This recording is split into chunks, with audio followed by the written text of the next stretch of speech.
Right, today I'm reading 60 Saints for Girls by Joan Windham. The first one is Saint Anne.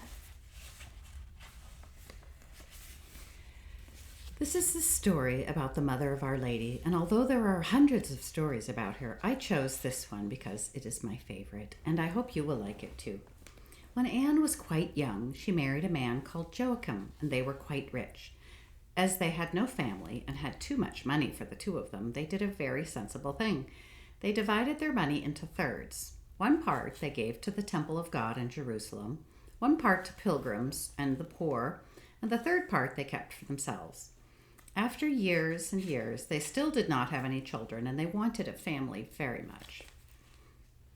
Now, in those days, the feasts of the temple were not exactly like the feasts of the church, because, of course, all Christian things hadn't happened yet, but they were just going to. But the feasts were kept, and people used to take presents to the temple for different things. Sometimes it was money, sometimes 2 pigeons or a lamb or some fruit. And the priests in the temple used the things to live on and to make vestments and to mend the roof and all that, in the same way as our church collection is used nowadays. They used the lamb's wool for clothes and vestments, and sometimes they sold the presents and used the money. Well, Anne and Joachim wanted a child so much they decided that Joachim should go with a present to the temple in Jerusalem for the feast of the dedication and pray that God would give them a child. And say that you will give the child to the temple for God if he sends us one, said Anne. Now Jerusalem was a very long way off, and Anne knew that Joachim might be away for weeks and weeks. He wanted to take some lambs for a present to God in the temple, and lambs take a long time to take anywhere when everyone has to walk and rest and be fed and all that. However, Joachim set off with all his paraphernalia, which is miscellaneous articles of various kinds, and he thought that on the way back he would visit his flocks and herds that were feeding and being looked after miles and miles away. So I might be even longer than we thought, he said to Anne, but don't worry, my dear wife, I will come back, and I hope God will answer our prayer. Goodbye, my dear husband, said Anne. Come back soon. And she stood by the door and waved them all goodbye. After weeks and weeks of slow traveling because of the lambs, they got to Jerusalem the day before the feast day, and after a good night's rest, Joachim washed the 2 best lambs until they were as white as snow. They really did look lovely, and Joachim was very proud to be able to give God such a beautiful and valuable present. But when he came to the temple, the priest who was there receiving the presents was quite abominable to him. Aren't you Joachim? He said. Yes, I am, said Joachim. How dare you come to the temple? Asked the priest in a grand and sneering voice.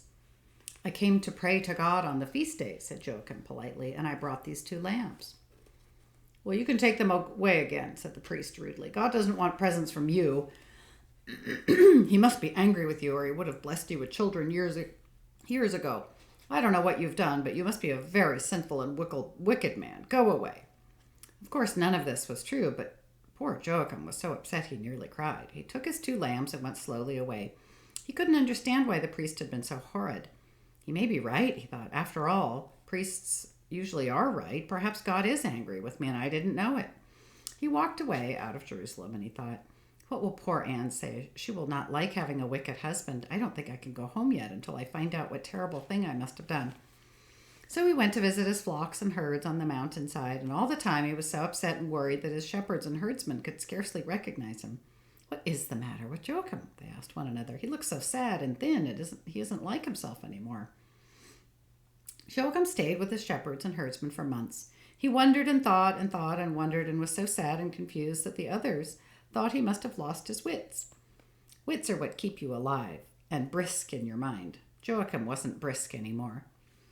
I do hope he finds them again, said the shepherd. He used to be as sharp as 2 pins. He hasn't even got the sense he was born with, said the herdsman. He doesn't even seem to sit and think. He just sits. And because they all liked Joachim very much, they didn't bother him, but gave him food at the proper times and made him lie down in the dry and the warm at night. But all this time, Anne was getting very fussed and bothered. It is all very well, she said to her maids. He said he might be away for quite a long time, but this is a very long time. And I am afraid my poor husband must be lost or ill or dead. Cheer up, madam, said one of the maids. It is only a year and a half. Only a year and a half, said Anne. I thought it might be 4 months and a half at the very longest. And she went out into the garden with her sewing. She sat under a laurel tree in the shade and she thought about Joachim and about the temple and the lambs and the baby they didn't have. I do wonder what can have happened to my poor Joachim, she thought. I am so very lonely without him. She sat and looked at the garden and she saw a bird picking up caterpillars and grubs in her beak and to take back to her babies in their nest. Every wife has babies except me, said Anne, even the birds. Then she heard one of her maids laughing with the herdsman. She never had any children, and now she hasn't even got a husband, she giggled. She isn't much good. I think I'll give notice and go to a proper family. Anne began to cry. After a few minutes, she dried her eyes and blew her nose and began to tell God how bothered she was about Joachim. And God was sorry for her, and he sent 2 angels, one to Anne and one to Joachim, and he gave them both the same message. And this was the message.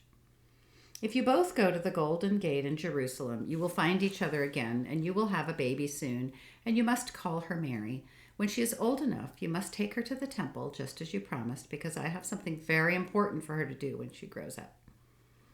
Joachim and Anne both started out at once, and after a week or so, they both arrived together at the Golden Gate in Jerusalem.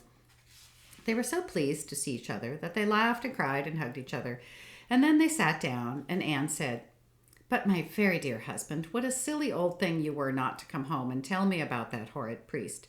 Fancy going away and being miserable all by yourself." And Joachim said, "But my very dearest wife, I thought you might believe him and think that I was really a wicked and sinful man." "What nonsense you do talk," said Anne, and she brushed some dust off Joachim's sleeve. "You look thin and tired, darling. Let's go home and settle down again." And that is what they did. After a time, the angel's message came true, and they had a baby girl, and they called her Mary. Anne loved her very dearly and taught her to read and write and sew and garden and cook and look after the house.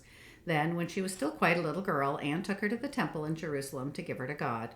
Mary saw the temple and knew that God was there. She ran up the 15 steps to the temple, and there she stayed with the other girls, making vestments and doing embroidery and polishing the gold and silver things on the altar until it was time for her to get married. What was her husband's name? Anne and Joachim went home very happily together. God had kept his promise to them, and they had kept their promise to God, and all was as it should be. St. Anne's special day is July 26th, and hundreds and thousands of people are called after the grandmother of our Lord. The end.